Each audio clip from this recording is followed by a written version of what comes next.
What's up, everybody? I'm here with another book review. This time I want to talk about the eighth book in the Spooksville series. This is The Little People. I wanted to read this book for Thanksgiving because, as you can see, there's this little leprechaun looking guy holding a fork and some food and all that. Really cool cover. And usually for Thanksgiving, I do books for like, they have something to do with food on the cover or something like that. Just one of the themes. I decided to read it for December because it has little people. I kind of thought, like, well, maybe they're elves. So yeah, I started reading this one and finished it pretty quick. These Spooksville books don't take long to finish. But yeah, the story itself starts off with our four main characters. Got Cindy, Adam, Sally, and Watch. They are on a picnic in the woods, in the hills, or in the hills near the woods. And as they're eating, they start talking about food and different things like that. Watch, I think, brings up this thing called a spam and sprouts, which I don't know what sprouts are, but do you know what spam is? It's not good. So I can only imagine sprouts are not any better. So yeah, they start talking about food, and Cindy made a chocolate cake, so she brings it out, and this little small person runs out, grabs the cake, and darts into the woods. And they all kind of look at each other like, what was that? Was that a leprechaun or what? And Watch knows a lot about these kind of creatures and stuff, so he starts thinking like maybe it was a leprechaun because leprechauns like to steal things and hold treasure or whatever. So they go into the woods, and as they're going into the woods, they find this little path. And as they go inside, this another little person reaches down and grabs Watch's one of Watch's watches, and he darts back into the trees. And this watch in particular had like a calculator and a thermometer on it. Pretty cool stuff there. So the kids are like, we need to get out of here before these things start just taking everything from us. So they go back and they discover that their bikes are gone too. So these little people have just stolen just about everything they got. So they go back into the woods and they go through this little like cave thing. And inside the cave, they find this whole mining thing where a bunch of little dwarves are inside working with like axes and pitchforks and different things like that. Basically, the dwarves from like Snow White. And inside there, they ask for this. They've seen another little person that had like a wart on his nose and different things like that. And they want to know like where he went. And these dwarves don't seem like they know what they're talking about. So they eventually leave, and they end up getting lost by going through this like fork in the road kind of thing in the cave.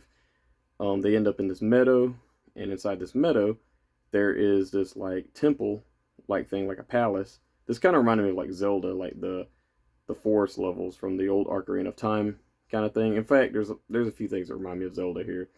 But they escape into this meadow. They go into this palace. They're looking around. They can't find anything, so they start drinking water. And one thing in particular about this, the scene where they drink water, made me really kind of think about something from the last book about Cindy, how she just, something happened to her when she drank some water that I just feel like maybe she'd be more cautious, but, I don't know. So they drink the water, and when they drink it, this person appears at the door, and it's this lady wearing like a hooded cloak, and she introduces herself. I don't remember her name, but she's a fairy. And she doesn't like trespassers, and she definitely doesn't like humans. In fact, there's a lot of people here that doesn't like humans.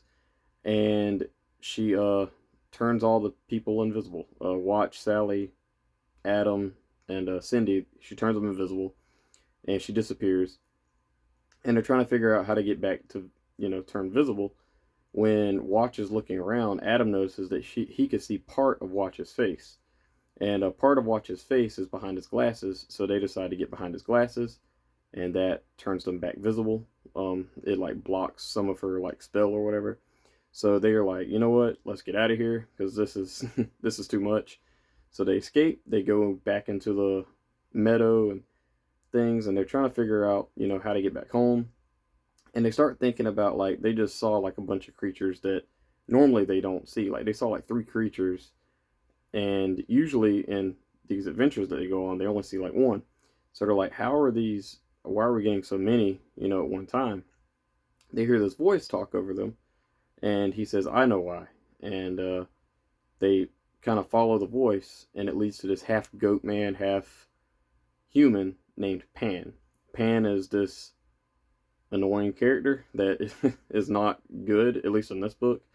At first, I didn't mind him, but he does something a little later on that was just like annoying. He gets called out for it though, so I will say that. So they go to this guy named Pan, and they're like, what's going on? And he basically tells them that all of these creatures are in their world because they got banished from his world. Basically, he had this kingdom, and he lost a bet to this guy named Clandor. And Clandor is this ancient wizard that was under Pan, and he didn't like taking orders, and he betted um, Pan that different things where he actually eventually won the whole kingdom. And in one of these things, they asked him, like, well, did you keep anything? And he said, yeah, I kept this necklace, but I threw it out. And one of the necklaces that he made, or one of the necklace that he bet, was just one of the small bets that he made. Basically, it started off with him betting like for small things in his house, like pots, or not pots, but like different little treasures and stuff in his house. And then the Clandor guy kept saying double or nothing, and he ended up losing everything. And Watch and Adam are like, how did you lose so many at one time? And it turns out that the necklace that he won was this necklace with these two gems, and two clear gems and one blue gem at the bottom. And it basically has this effect where if you wear it, you see the opposite of what you want. So their idea is to go back to Pan's world and get this necklace and help him take back over his own world. That way all these creatures can't just keep coming back to their world. So they go to this tree where they walk backwards like 7 times, I think, and then it takes them to their world. And Pan's world isn't really, I don't remember really what it's described. I finished this like 2 days ago. I'm just now getting a chance to do a review on it. But they go back, and they end up in this in his world. And when they get there, they start looking for the necklace. There's arrows starting to shoot at them, and Watch actually gets hit in the leg, so he has to stay behind, and Cindy has to stay behind. And the kids kind of talk him into going back to Clandor and beating him. He gets like really like amped up to go defeat Clandor. So he lets Sally and Adam get on his back, and they ride to his little palace to go stop Clandor. So they get on there and they take off. Meanwhile, Cindy and Watch stay back because Watch got hurt. And before he leaves, Clandor does like wrap his leg around like some leaves or something. And they start hearing this voice saying that I can help, another voice. And it turns out to be this little fairy lady who's like 10 years old, I think, 9 or 10. And this fairy is named, I think, Sarshi. And she basically heals him with magic. And yeah. So back to the real world. Back to Pan's world thing where they go back to the castle. They go into this castle. Oh yeah, and Adam tries on the necklace, and it shows elves running after him, and it shows that the castle is nowhere nearby, even though it is. So that kind of proves his point that this thing is like manipulative, like a manipulative jewel or whatever. So they take off and they go stop Clandor. This is basically the climax, and it kind of loses me here. But when they get to the thing, to the palace, all of these elves and stuff, they got like these arrows, and they start pointing them at Sally and Watch, or Sally and Adam. And basically, the elves and different things like that, they are under Clandor's power. They got agreed to like let stay there, but only under like Clandor's power. Some of the other creatures disobeyed him, so that he got banished. So kind of explains like why the elves are, even though they're like essentially like good people, they are under like Clandor's power. So they get there, and Clandor immediately captures them. He's described as like this old guy with like wrinkly skin. Not much about him. He ends up turning Adam and Sally into chickens and locking them in a pen. And Adam gets like hit on by this big hen, Yeah, that's about it. And yeah, that's basically the climax. I'm not really gonna say much more. In case you haven't put the pieces together, this is probably my least. This is without a doubt my least favorite book in the series so far. I don't think this was bad, but this was definitely not what I expected. It was more fantasy oriented, I think, and it just wasn't amazing. I know at the beginning of the series, I've heard that Sally and Cindy argue a lot, and I didn't mind that in the first two or three books, I think, but I felt like it was more prominent here. But I could be wrong because it's been a while since I read those three. I did read the third one this year, I believe, if I'm doing that in my head the right way. But the first two I know I read like 2 years ago, and I don't remember them arguing as much. But yeah, another thing, I do think that there should have been a little bit more descriptions of these creatures here. I still don't know what the original creature was that stole the cake. Yeah, and also Watch. I don't remember if Watch gets his watch back because he has four on his wrist. Is the next book he's only gonna have three? Not sure. Maybe I missed something. Maybe I read it too fast. I don't know.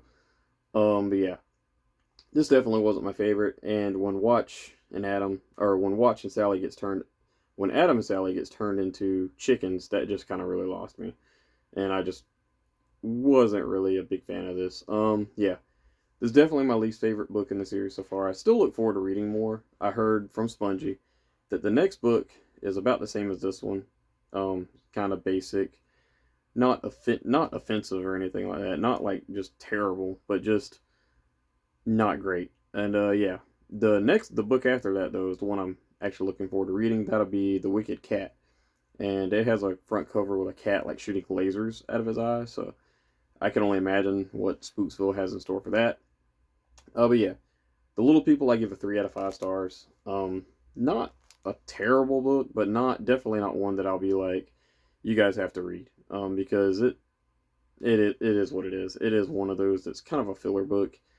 Um, oh, and Pan. Okay, so when Adam and Sally get captured, Pan just leaves them, and Pan is very depressing to read about because he's very sad because he lost all this stuff, and he's just very dumb. Like he did this himself. I know they try to write, or Christopher Pike tried to write it like where we kind of feel bad for him. I just thought he was stupid. Point blank. There are some times where I kind of felt bad for him, but yeah, not much. Yeah, 3 out of 5 stars for me, guys.